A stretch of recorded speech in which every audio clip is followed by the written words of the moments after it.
वेद मयंक और बाकी लोगों की तरफ बाइक से आगे बढ़ रहा था और कियारा उसे देखते हुए कार ड्राइव करके पीछे आ रही थी। उसके मन में कई सवाल उमड़ रहे थे। वह वेद का सच जानना चाहती थी, लेकिन क्या उसे वेद सच बताएगा? दूसरी तरफ वरुण ने ड्रोन वापस बैग में रखा और तभी योगिता बोली, तुमने सब रिकॉर्डिंग रखी है ना? वेद ने 5 लोगों का मर्डर कर दिया है, लेकिन वीडियो ही प्रूफ कर पाएगा कि वो सब सेल्फ डिफेंस था।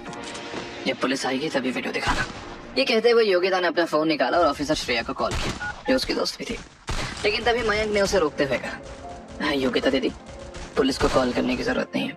वेद ब्रो के लिए ये बड़ी बात नहीं है। अभी उसकी बात पूरी भी नहीं हुई थी कि योगिता चिल्लाई, अरे 5 लोगों की जान गई और तुम कहते हो बड़ी बात नहीं है? सुनो, मैं रिपोर्टर हूँ एंड आई नो कि ऐसे मामले को छुपाने के बजाय पुलिस को इन्वॉल्व करना ही सही है। उसने कॉल लगाई ही थी कि मयंक के इशारे पर डेविड ने योगिता का फोन छीन लिया और जमीन पर पटक दिया। डेविड वही था जो मयंक का पटक था। वेद को किडनैप करके मयंक के पास ले गया था। अपने नए फोन का ये हाल देखकर योगिता गुस्से से दिल मिला उठी। डेविड ने मुंह बनाते हुए कहा, सॉरी योगिता दीदी, तुम्हें कॉल करने से रोकने के लिए लास्ट ऑप्शन यही था। डोंट वरी, मैं तुम्हारे लिए नया खरीद दूंगा।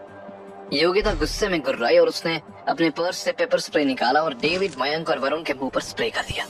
डेविड दर्द से चीख पड़ा, मेरी आंखें, दीदी ये क्या डाल दिया आपने, मेरी आंखें कहीं। इस बीच वेद जब अपनी बाइक से वहां आया तो डेविड, वरुण और मयंक को रोते देखकर शॉक्ड रह गया। वहीं सुशांत और खुशहाल बाकी लोगों के पीछे छुप गया ताकि वेद की नजर में न आए। वेद जैसे ही पास आया, उसे पेपर स्मेल की स्मेल आई तो उसने हैरानी से पूछा, ये क्या हो रहा है? तब डेविड ने दर्द से कराहते हुए योगिता की तरफ इशारा किया। ये देखकर वेद ने योगिता से पूछा, ये क्या किया तुमने?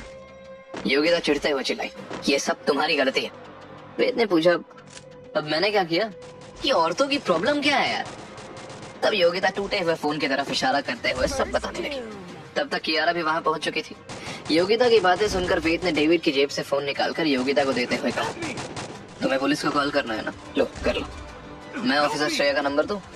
तभी कियारा मजाकिया अंदाज में बोली, तुम पहले इंसान हो जो खुद क्राइम करके पुलिस को बुला रहे हो। वेद ने मुस्कुराते हुए जवाब दिया, मैंने क्राइम नहीं किया मैडम, क्राइम करने वालों को पनिश किया है। तभी पुलिस सायरन की आवाज आई। सबने पीछे की तरफ देखा कि पुलिस की 2 गाड़ियां वहां आ रही हैं। योगिता बोली, ये कैसे आ गए? हमने तो कॉल ही नहीं किया था। वेद ने हंसते हुए कहा, मैंने कॉल तभी कर दिया था जब किलर्स ने पीछा करना शुरू किया था, लेकिन हमेशा की तरह पुलिस काम खत्म होने के बाद ही आती है। तभी सुशांत और कुशाल जो अब तक चुपचाप खड़े थे वो आगे बढ़े। सुशांत के चेहरे पर एक अजीब सी मुस्कान थी। इंस्पेक्टर, सुशांत ने तेज आवाज में पुकारा ताकि सभी सुन सके। पुलिस की गाड़ी से इंस्पेक्टर्स बाहर आ रहे थे। वेद ने घूरते हुए सुशांत की तरफ देखा तो सुशांत के रोंगटे खड़े हो गए। एक सीनियर इंस्पेक्टर ने आगे बढ़कर पूछा, यहाँ क्या हो रहा है? हमें यहाँ आने के ऑर्डर्स मिले हैं, यहाँ कुछ किलर्स हैं? हाँ इंस्पेक्टर, सुशांत ने तुरंत कहा। ये आदमी, उसने वेद की तरफ इशारा किया, इसने 5 लोगों को मार डाला। हमने सब कुछ ड्रोन कैमरा में देखा। ये बहुत डेंजरस है। टेलीग्राम पर सर्च करें। मैं सुशांत डोबरिया, एक रिस्पॉन्सिबल सिटीजन, मैं विटनेस हूँ। इस वेद ने उन लोगों को मार डाला। 100 से ज्यादा मेंबर हैं उसको ज्वाइन उसने तिरछी नजर से वेद सबसे पहले एपिसोड जो उसे ऐसे देख रहा था जैसे कोई मरे हुए इंसान को देखता है। एपिसोड कॉपी करते हैं जिससे सुशांत की वॉइस रूह वाला तक एपिसोड कांप मिलता है। वहीं डोबरिया नाम सुनकर इंस्पेक्टर के कान खड़े हो गए। वो जानता था कि डोबरिया फैमिली शहर की 100 से ज्यादा मेंबर है, इसलिए वो सुशांत को ऑफेंड नहीं करना चाहता था। खुशहाल ने भी सुशांत को सपोर्ट किया। जी हाँ इंस्पेक्टर, इसने बहुत ब्रूटली अटैक किया उन लोगों पर। देखिए इसके कपड़े खून के धब्बे हैं। इंस्पेक्टर ने वेद की तरफ देखा, तुम वेद हो? वेद ने शांत तरीके से जवाब दिया, हाँ मैं ही वेद हूँ।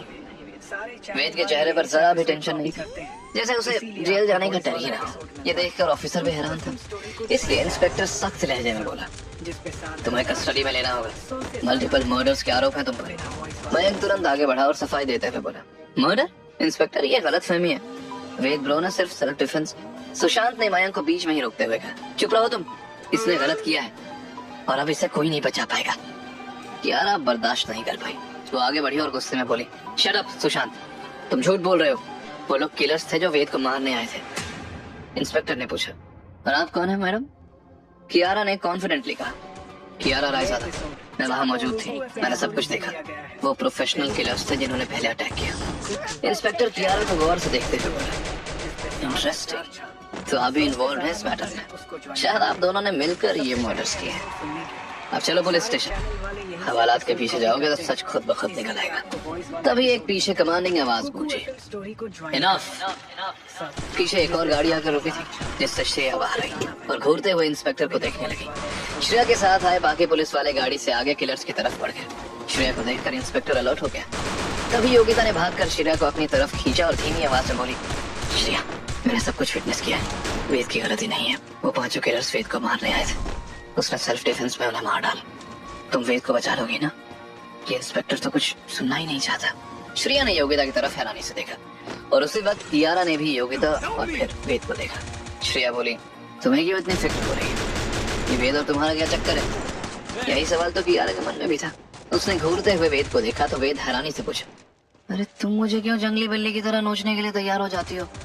तब योगिता तुरंत सफाई देते हुए बोली, I am just trying to help. ऐसा वैसा कुछ नहीं है, वैसे भी मुझे वेद का इंटरव्यू लेना है इसलिए मैं उसके पीछे आई थी, और कुछ नहीं। के तभी श्रेया ने सिर हिलाया और इंस्पेक्टर को देखकर सरकास्टिक टोन में कहा, तुम्हें किलर्स को पकड़ने का काम दिया था ना, और तुम यहाँ वेद को पकड़ने चले आए। बिना इन्वेस्टिगेट किए किसी इनोसेंट को गिरफ्तार करना चाहते हो?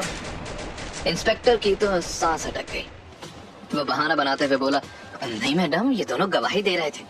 उसने सुशांत और कुशाल की तरफ इशारा किया। दोनों घबराकर पीछे हट गए। तब श्रेया सख्त लहजे में बोली, वो किलर्स मरे नहीं है, वेद ने उन्हें बेहोश कर दिया होगा, और अगर वो मर भी जाते तब भी वेद का कोई कुछ नहीं बिगाड़ सकता। वेद हमारी स्पेशल इन्वेस्टिगेशन के लिए ही काम कर रहा है। तुम जाओ और किलर्स को पुलिस स्टेशन पहुंचाना है, बाकियों की हेल्प करो, है ना? ये बात न्यूज होनी आनी चाहिए। तब वेद ने श्रेया को घूरते हुए तपाक से कहा, हे ऑफिसर श्रेया, मैं तुम्हारी टीम के लिए काम नहीं करता, मैं बस देश के लिए अपना फर्ज निभा रहा हूँ। वही इंस्पेक्टर को समझ आ गया कि वो गलत आदमी को ऑफेंड कर रहा था। उसने तुरंत वेद की तरफ देखकर कहा, सॉरी सर, और फिर तेजी से वहां से सरपट निकल गया। ये देखकर कुशाल और सुशांत के तो चेहरे का रंग ही उड़ गया कि उन्होंने फिर से वेद से पंगा ले लिया। अब वो उन्हें छोड़ेगा नहीं। वहीं योगिता का चेहरा उतर गया। तभी उसे मन ही मन रियलाइज हुआ, इस वेद ने इतने बड़े काम किए लेकिन आज तक कभी इसका कोई इंटरव्यू नहीं आया, और ना ही किसी को कुछ पता चला, और मैं इस न्यूज को भी शेयर नहीं कर सकती। इतनी बड़ी ब्रेकिंग न्यूज मेरे हाथ आकर भी हाथ से गई। योगिता ने वेद की तरफ हैरानी से देखा। तभी वेद श्रेया से कहा, मिशा का इवेंट है और मुझे वहां जाना है, तो तुम लोग अपना काम निपटा लें। ये कहकर उसने कियारा का साथ चलने का इशारा किया। तो श्रेया ने वेद की बाइक पर रखे बॉक्स की तरफ इशारा करते हुए पूछा, वेद रुको, ये बॉक्स ये वही है ना? वेद ने हाँ में सिर हिलाया। तो श्रेया गुस्से में दांत पीसते हुए बोली, तुम इसे ऐसे ही ढो रहे हो? वेद ने उसे घूर कर कहा, और क्या इस बॉक्स को डेकोरेट करके घुमाना चाहिए क्या? मेरे ऐसे फालतू शौक नहीं है। श्रेया तेजी से आ गई और बॉक्स पर बने एक छोटे छेद की तरफ इशारा करते हुए बोली, ये बुलेट होल है? वेद ने हाँ में सिर हिलाया और कहा, किलर्स के पास गन्स थी। ये बात तुम जानती हो, चिंता मत करो, मुझे गोली तो नहीं लगी। श्रेया गुस्से में चिल्लाई, तुम्हारी जान की किसे परवाह है इडियट? इस बॉक्स पर गोली लगी है, अंदर की चीजें भी डैमेज हुई होंगी। वेद अब तुम्हें कोई नहीं बचा पाएगा, कमिश्नर भी नहीं। वेद ने बेपरवाह अंदाज में सिर हिलाया। तो श्रेया आग बबूला हो उठी, तुम इस बॉक्स को लेकर मेरे साथ पुलिस स्टेशन चलो अभी। वेद ने कंधे उचकाते हुए जवाब दिया, मैं बिजी हूँ, मेरे पास और भी बहुत काम है, तुम्हें बॉक्स चाहिए तो तुम ले जाओ। श्रेया ने गंभीर आवाज में कहा, तुम्हें अंदाजा भी है तुमने कितनी बड़ी गड़बड़ कर दी? अब तुम्हारी वजह से इसमें बुलेट होल बन गया, पता नहीं क्या क्या डैमेज हुआ होगा। तभी कियारा फ्रस्ट्रेटेड होकर पूछी, अरे आखिर इस बॉक्स में ऐसा है क्या जो तुमने अपनी जान दांव पर लगा दी वेद, और ऊपर से इसके डैमेज होने पर भी तुम्हें ये प्रॉब्लम होगी? टेल मी, क्या है इसमें, खजाना है क्या? ये सुनकर वेद ने बॉक्स अपने सामने रखा और खोलने की तैयारी करते हुए बोला, ऐसा ही समझ लो। अरे ये बॉक्स यहाँ सबके सामने खोलोगे क्या? श्रेया ने हैरानी से पूछा। तो वेद ने उसे देखा और कहा, तुम देखना नहीं चाहते कि अंदर कितना डैमेज हुआ है? श्रेया ने क्यूरियस होकर पूछा, देखना चाहती हूँ, लेकिन तुम्हें पासवर्ड पता है? वेद ने नाम से हिलाया और सरकास्टिक टोन में कहा, माना मैं टैलेंटेड हूँ लेकिन अंतर्यामी नहीं हूँ, ये मुझे सब पता होगा। तब योगिता बोली, मैं कार में से कोई टूल ढूंढ कर लाती हूँ, जैसे नाइफ, स्क्रू ड्राइवर वगैरह। श्रेया ने सख्त लहजे में कहा, इसमें नेशनल ट्रेजर्स हैं, जबरदस्ती खोलने से ट्रेजर्स डैमेज हो सकते हैं, मैं किसी प्रोफेशनल को बुलाऊंगी। कियारा ने शॉक्ड होकर अपने मुंह पर हाथ रख लिया। ओह माय गॉड, इसमें नेशनल ट्रेजर्स हैं? बाकी सब भी हैरानी से उस मामूली से दिखने वाले बॉक्स को देखने लगे। वेद बॉक्स के पास झुककर कॉम्बिनेशन लॉक को चेक करते हुए बोला, कॉपी करते हैं। अरे इतनी झंझट का टाइम नहीं है मेरे पास। तुम पुलिस वालों के पास तो टाइम ही टाइम है, लेकिन मेरा शेड्यूल बिजी है। श्रेया गुस्से में बोली, तुम्हें लगता है तुम बिना पासवर्ड जाने इसे खोल लोगे? ये 4 डिजिट का पासवर्ड है, कितनी बार ट्राई करना पड़ेगा? तुम चाहते हो कि हम सब रात भर यहाँ बैठे रहें और देखते रहे? श्रेया भूल गई थी कि वेद ने लखवीर सोडी का लॉकर का लॉक भी इजीली खोल दिया था। वेद ने कुछ देर ट्राई किया। उसने दोनों हाथ को कोड व्हील पर रखकर अपने फिंगर से तेजी से घुमाना शुरू कर दिया और बायोकॉन कोड व्हील के करीब रखा और दोनों हाथों से नंबर्स को घुमाने लगा। उसके फिंगर्स की स्पीड और कोऑर्डिनेशन कमाल की थी। फिर बॉक्स अचानक ओपन हो गया। अब तो सबके मुंह खोले के खुले रह गए। वहीं कियारा वेद की तरफ देखते हुए मन ही मन बोली, इसे ये सब कैसे आता है? आखिर ये है कौन और क्यों ये सब कर रहा है? इसका मकसद क्या है?